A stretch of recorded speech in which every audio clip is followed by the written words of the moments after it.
All right. Welcome to Sabbath Lounge, live again, and you get to see our faces. You know, we heard from last week that our faces were too small, So we blew it up a little this time.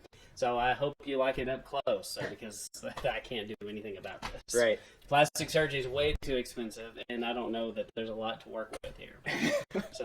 But we appreciate you as always stopping by and listening, and we appreciate if you give this a like, a thumbs up, hit the bell for notifications at the top.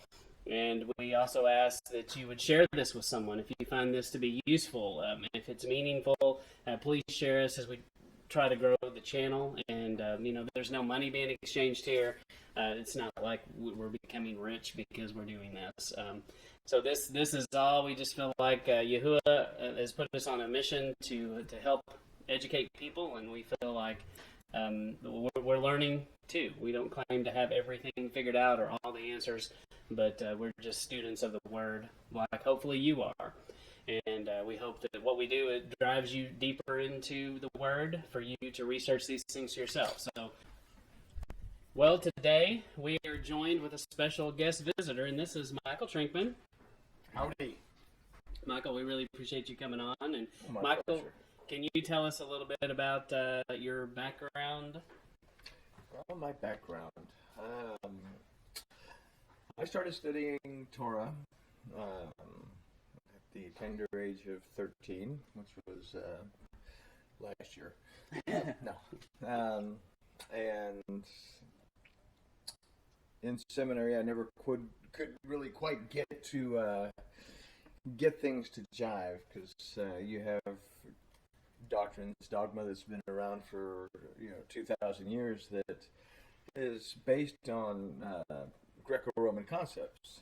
So as I started to look into the mind of the ancient Hebrews and the ancient peoples, I started to realize this isn't right. So I do hold dual doctorates in theology and theological education. So I started teaching a class here in Azle 8 years ago, and I now am pastor of congregation at Say Elohim in North Richland Hills, where we teach Torah-based study. So that's where I'm at. Spent a lot of time in this thing. No. And it shows. Well, I don't know about that. Well, we do appreciate you being willing to come and talk to us. And, That's my pleasure. And, it's really an honor to know somebody that has the depth of knowledge and perspective that you offer. And it's pretty unusual for someone to go through a conventional system with double doctorates and be somebody that is you can talk to, and you don't feel like you've got to use a lot of fancy big words, or be judged if you don't use these big words or say them right. And I appreciate that about you. We're just very plain spoken and easy to understand, and we appreciate that. Well, good. So, we've asked. And not to be indoctrinated through all that. But yeah, that's the other thing I was going to say. Right. Yeah, a lot of people call them cemeteries. Well, I do too. So.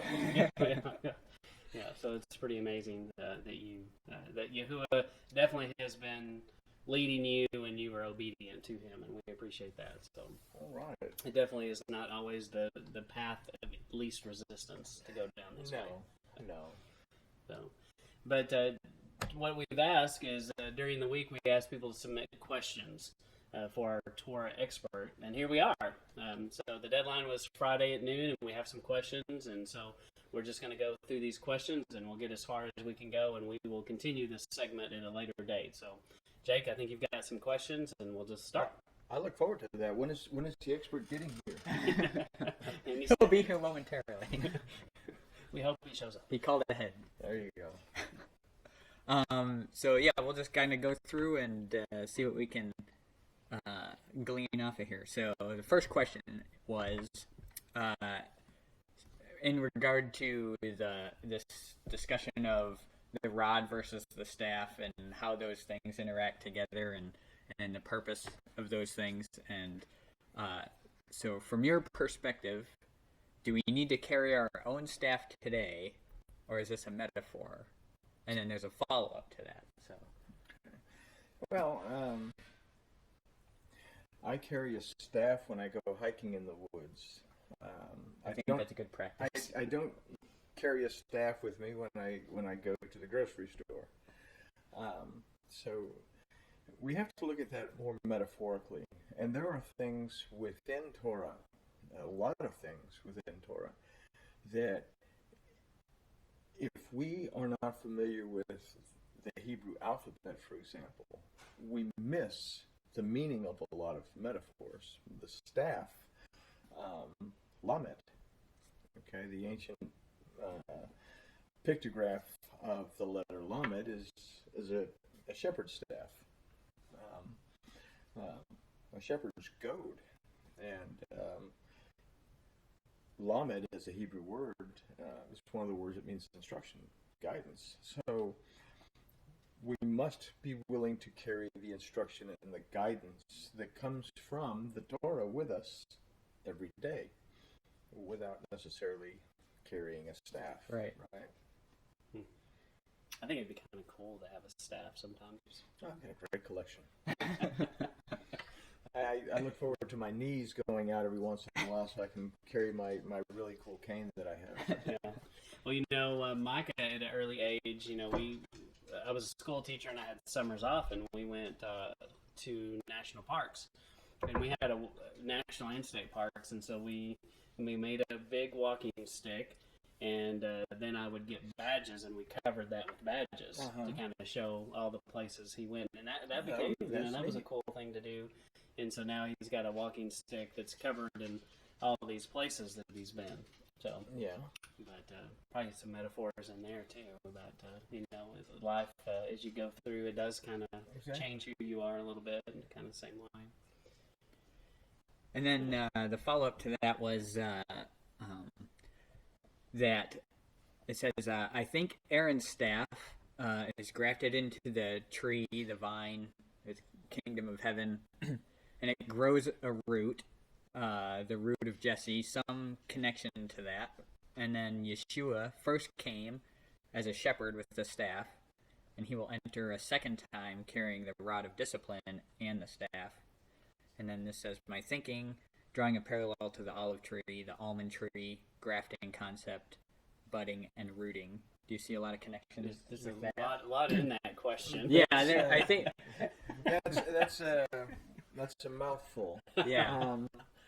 I think what you have are a lot of concepts drawn from different parts of the Tanakh that have been bunched together to try to put a square peg in a round hole. There is the root of Jesse and the almonds on, or the almond buds on Aaron's rod.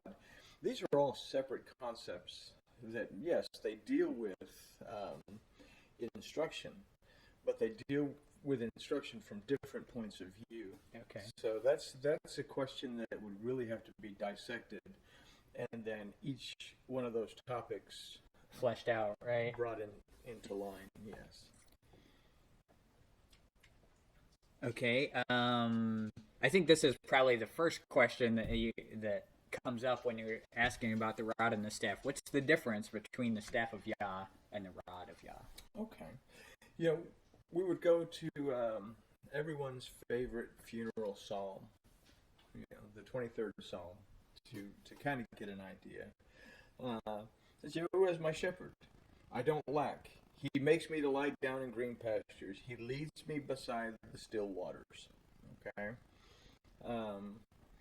So he leads us beside waters that we can drink from. There is nothing turbulent about the Torah. Now, he turns back my being. Okay? So he shows me when I need to make teshuvah. He shows me when I need to turn around. How does he show me when I need to turn around? Okay? He leads me in the paths of righteousness. But what are the paths of righteousness? They're found within his Torah. So let's keep that in mind. For his name's sake. So we have to understand this from a larger capacity than that. For his name's sake. Oh, because he's Yahweh, that he just does it just because he's Yahweh. Well, his name comes from the roots Chaya. That means existence now and to exist in the future. The I am statement. Yeah. And the root Yehye, that means to have existed in the past. So, for his name's sake, he leads me in the paths of righteousness for his name's sake. In other words, he leads me in the paths of righteousness in every aspect of my life at every moment that I live. Okay? Then, when I walk through the valley of the shadow of death, we can read this another way in Hebrew. When I walk through the darkest valleys. Okay? I don't know about y'all, but there's not always light and shininess in my life. Mm-hmm. You know, if I allow him to lead me in the path of righteousness in every aspect of my life at every moment that I live, then in the darkest moments of my life, I can still see to go through this darkest valley. Mm-hmm. I will fear no evil. Well, evil is an overrated concept, and evil is an overrated word. It's like darkness. Does darkness exist? Well, no. It's simply an absence of light. Does evil exist? Well, no. There's simply an absence of good. Okay? And then, for you are with me. How is he with me? For your rod and your staff, they comfort me. Okay? So what is the rod and the staff then? The rod is the means by which we measure where we're at. The staff is that thing that guides us and leads us and teaches us. So am I willing to learn according to his staff so that I can be measured according to his rod? So both of those things, the first question, do we need to carry a staff every day? Well, we should not only metaphorically carry the staff, but we should also be aware of the rod. Mm-hmm. What's the first question in the Torah? What is the first question in the Torah? Where are you? Yeah. And this is a question that we have to ask ourselves. Yes, where am I? That's real good. So. Yeah, I had a guy that I would Bible study with, and he always took from the garden story when Yah comes down and says to Adam, "Where are you?" It wasn't I don't know where you are. It's where's your head? Where are you in your walk? And that's it. You know, we can't look at these events topically. Where are you? What have you gotten yourself into? Mm-hmm. And the big question in where are you is, are you willing to get yourself out of it the right way? You know, what did he do? He hid himself. This is the first time we see the letter chet as a root of a word in Torah, and the word cheved, that means to hide. Het is one of those letters that is a two-way street. Het is the root letter of the word chatat, that means to stray off course. That I can be hidden from Elohim when I stray off course, or if I look at the letter het and the way it's composed, it's the letter vav that represents humankind bowing in submission to the Zion, which is a representation of the word itself. Do I submit myself to the word, or do I submit myself to Elohim by and through his word, or do I insist on hiding behind my desire to stray off course? And this is where Adam, well, I say Ish, the man was. He didn't become Adam until the 4th chapter. And this is where Adam, we say Adam in chapter 3, humankind, is that we have a choice. If the man and the woman would have said, yes, we ate from the fruit that you told us not to eat from, we're very sorry we ate from the fruit that you told us not to. Elohim would say, no, okay, so let's move on. What do we do now to fix it? Yeah, there was no real repentance in their coming up. I have children and grandchildren. If one of my, well, not so much my kids anymore, one of my grandchildren does something, breaks something, or you can give a 2-year-old a steel ball bearing, it'll destroy it. If they come to me and say, I broke this, I'll say, okay, you broke it, no worries. But if I find it and I say, this is broken, did you break this? And they say, no, well, now there's consequences. And that's exactly what happened.